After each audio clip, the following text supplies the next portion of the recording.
Baik, malam ini saya akan sharing tentang open sama dengan low, dan teman-teman sudah mempraktekkan. Ada yang sukses, ada yang gagal, ada yang berulang-ulang belum sukses, ada yang sudah menikmati hasilnya. Oke, saya kasih clue-nya aja. Banyak pertanyaannya klasik, Pak, selalu ketinggalan dan lain-lain. Gini aja ya, saya buat simple aja. Open sama dengan low setiap hari itu selalu ada. Sekarang Anda buat riset kecil sedikit aja ya, kerja sedikit ya. Ya, tolong Anda buat riset kecil sedikit. Anda catat mulai hari ini semua saham-saham open sama dengan low yang naiknya sampai 20%. Nah, Anda buat list. Nah, 20%, 20%. Saham A, B, C, D, semua 20%. C, Anda udah punya 10 dalam list itu yang sering naik di 20%. Nah, dari riset ini, Anda bisa mengelompokkan 20%, 15%, 10%, dan 5%. Nah, saham-saham yang sudah sering melakukan ataupun sering terdeteksi open sama dengan low, mereka akan membentuk yang namanya pola. Ya. Pola inilah yang akan terus berulang. Karena di stock market yang namanya history selalu berulang. Sejarah itu selalu berulang. Jadi Anda masuk aja.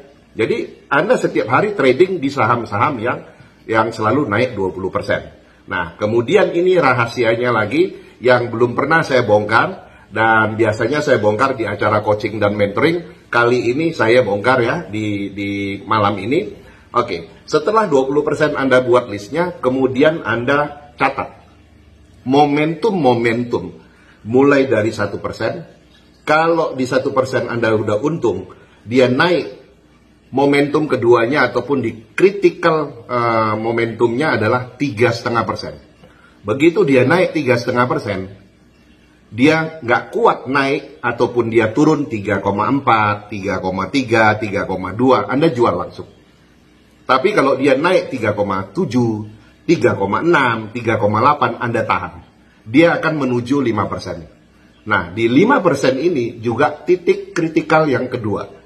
Nah, di titik kritikal yang kedua ini, apabila dia 5,1, 4,9, 5,0, nggak kuat naik, Anda jual.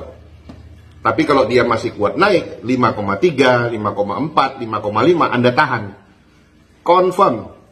Begitu dia jebol 5,7, confirm dia akan naik 12%. Ya, jadi itu momentum-momentum yang dipakai oleh market maker besar untuk melihat pergerakan harga ini mau dijebol di resisten mana. Jadi 1%, 3,5%, 5,3. Apabila 5,3% jebol, itu akan terbang sampai 12%. Dari 12% akan terbang sampai ke 20%. Nah, sebenarnya simpel kan? Anda harus banyak berlatih. Dan ilmu yang saya ajarkan ini, saya juga mau kasih tahu teman-teman yang lain. Jangan berpikir kalau ada trading bareng sama Pak Fir itu mengarahkan untuk membeli saham tertentu. Enggak. Kita murni di open sama dengan low. Open sama dengan low itu adalah konsensus. Jadi nggak usah dikhawatirkan itu adalah otaknya bandar, otaknya market maker. Enggak. Ya. Dari demand dan supply. Dari pre-opening terciptalah open sama dengan low. Ya. Jadi ingat, tadi pesan saya, satu, buat riset saham-saham yang naik di 20%, kemudian pelajari critical percentage dari pergerakan mulai dari 1%, 3,5%, 5,3%, jebol, dia akan ke 12%. 12% jebol, probabilitasnya pasti sampai ke 20%. Ya, itu saja pesan saya untuk open sama dengan low, berlatih terus.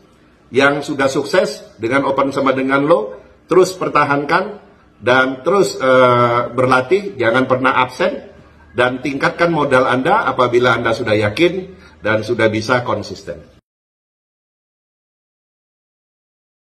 Untuk membahas tentang PE ratio di bursa dan pembagian papan-papan di bursa di Indonesia maupun pembandingnya di luar negeri. Baik, kita tahu di Indonesia ada papan akselerasi, ada papan pengembangan, ada papan utama. Dan kemarin bursa baru menerbitkan atau membuat satu papan lagi, yaitu papan New Economy.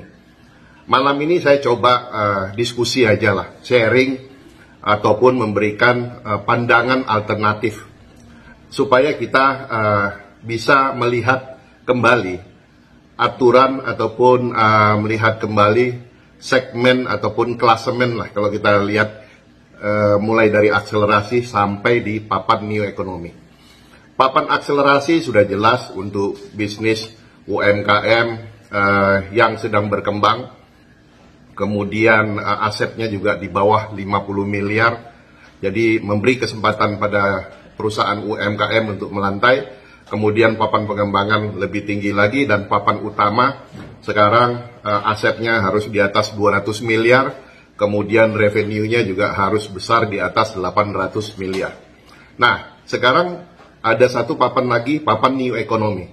Nah, apa sih papan New Economy? Saya tahu bahwa tujuan dibuatnya papan New Economy itu untuk mengakomodasi untuk saham-saham dekakon ataupun unicorn. Tetapi coba kita lihat referensi papan New Economy. PE ratio, kalau kita bicara diskusi setiap investor ataupun global fund asing yang mau masuk ke Indonesia selalu bertanya, Fir, PE ratio IHSG itu berapa sih? PE ratio IDX itu berapa? PE ratio kita 17 sampai 25 kali. Oke? Sedangkan New Economy itu PE ratio-nya itu 160 sampai 180 kali. Itu adanya di Wall Street, Dow Jones, Nasdaq. Ya, 180 kali.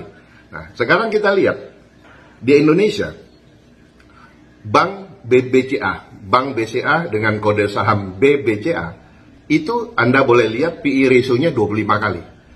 Itu pas, ya, secara fundamental memang bagus, secara fundamental memang tiada duanya BCA itu. Sehingga dia banyak menjadi primadona bagi investor asing. PE ratio-nya 25 kali. Nah, sekarang kita lihat Bank Arto. Itu PE ratio-nya 2020 kali. Kita bayangkan ya, 2020 kali itu dia listing di dunia manapun nggak ada yang sanggup untuk menerima PE ratio seperti itu. Jadi kalau orang mati, bunuh diri, itu kayak gantung ya, nggak nginjak bumi, nggak ke langit juga, gantung gitu. 2020 kali. Nah, sedangkan Goto sendiri yang digadang-gadang untuk masuk di papan New Economy, malah PE ratio-nya minus 4. So, jadi saya melihat ini apa ya? Apakah sudah benar pengelompokan di kita ini? Jadi ini sharing aja ya. Jadi kalau ada yang punya kepentingan di sini, jangan tersinggung ataupun marah. Nggak usah marah ya. Saya hanya memberikan pandangan alternatif. Mau dipakai oke, mau dipakai sebagai referensi oke. Enggak juga nggak apa-apa. Tapi ingat, reputasi bursa kita juga akan dipertanyakan oleh internasional. Karena PE ratio minus 4 masuk di papan New Economy. Sementara yang satu bank lagi yang jauh sekali performance-nya masuk dengan PE ratio 2000 kali. So, jadi saya hanya memberikan pandangan alternatif, Anda cerna sendiri, Anda pelajari sendiri, paling tidak klasemen ini harus diatur dengan baik. Contoh, papan akselerasi bisa naik kelas menuju papan pengembangan. Papan pengembangan bisa naik kelas menuju papan utama. Begitu juga sebaliknya, papan utama bisa turun ke papan pengembangan. Jadi setiap tahun bursa melakukan evaluasi, harusnya klasemen itu harus disesuaikan dengan papannya masing-masing, dengan fundamentalnya masing-masing. Itu saja